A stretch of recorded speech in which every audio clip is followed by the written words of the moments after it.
উপস্থিত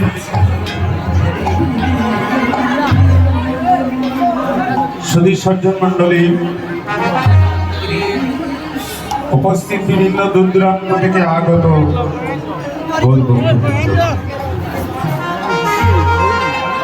সবার চরণে ত্রিপুরা ধর্মনগর থেকে আগত ক্ষুদ্র একটি সম্প্রদায় সুসংগঠিত সম্প্রদায়, আপনাদের শ্রীচরণ কমলে আমার অনন্ত কোটি ভক্তি। হরে কৃষ্ণ কৃষ্ণ কৃষ্ণ হরে হরে হরে রাম হরে রাম রাম হরে হরে।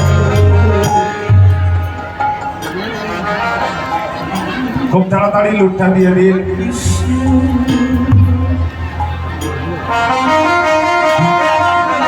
বিভিন্ন বরাক উপত্যকার বিভিন্ন জায়গা থেকে আমার বন্ধুবৃন্দ আগত গোপাল গোবিন্দজির আশ্রমে কালীনগর কাটাকাল, তাই সকলের চরণে ভক্তি রেখে আজকে সন্ধ্যা পার হয়ে গেছে। এটা কিন্তু গগনের সন্ধ্যা নয়, এই সন্ধ্যাটা হচ্ছে আমাদের প্রত্যেকের জীবন সন্ধ্যা।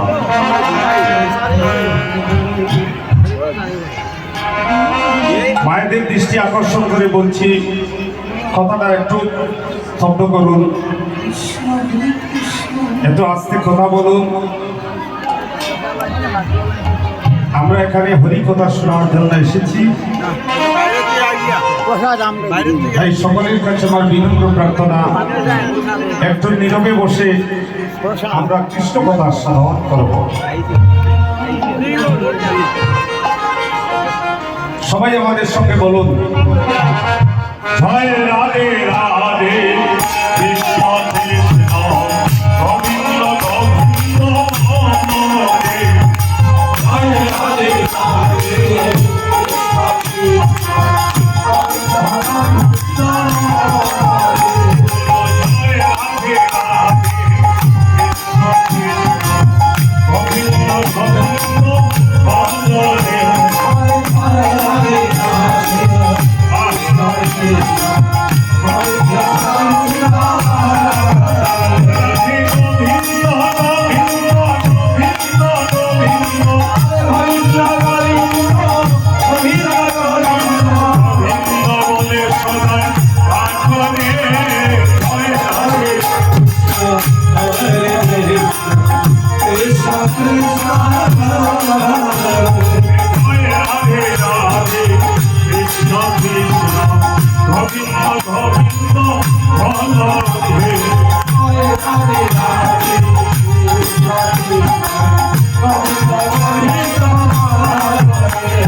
তুলি ভজনে বল হরি হরি হরি নাম বল হরি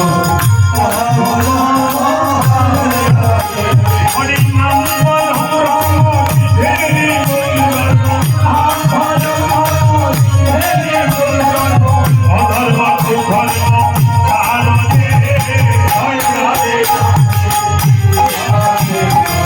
কারণে গোবিন্দ চারণে হবে আশা অজপালাবে কররে নিশা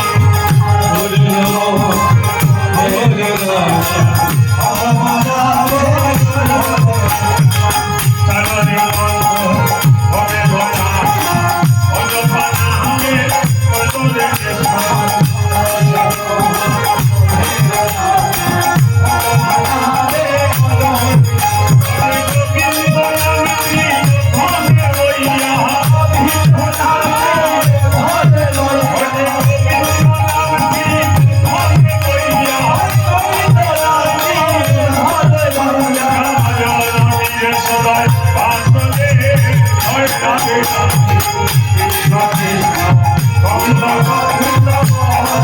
হোলি জয় রাধে রাধে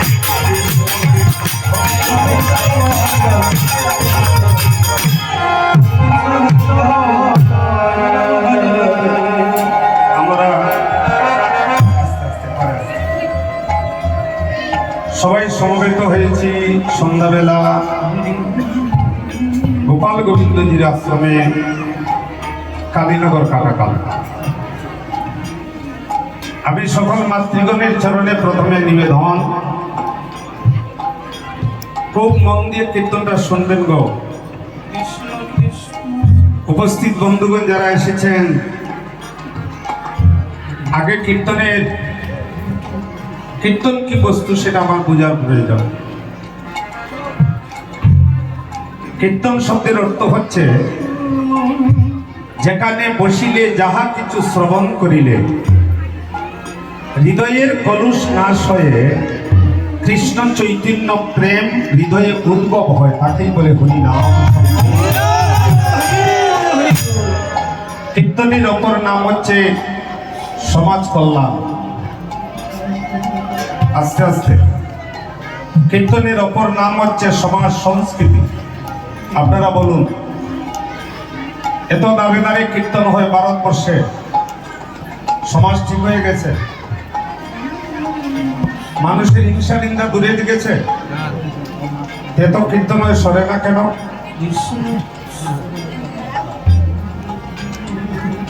মানুষগুলি জন্ম নিয়ে 80 লক্ষ যিনি ভ্রমণ করে, এত উত্তম মানবকুল পেয়ে আমাদের দুঃখ কেন? কি এমন নিয়ে এসেছেন আপনি জগৎবাজে যা হারিয়ে ফেলছেন, যে আপনার বলতে কিছু ছিল না? আপনার জগতে এমন কিছু আছে যে আমার এখানে আছে, আমি হারিয়ে ফেলছি। এসেছেন একটা বস্ত্রর সঙ্গে নিয়ে আসেননি, যাবার বেলা একটা বস্ত্রর সঙ্গে যাবে না। তাহলে যে কীর্তন শুনিলে সমাজের কল্যাণ হবে, যে কীর্তন শুনিলে মানুষের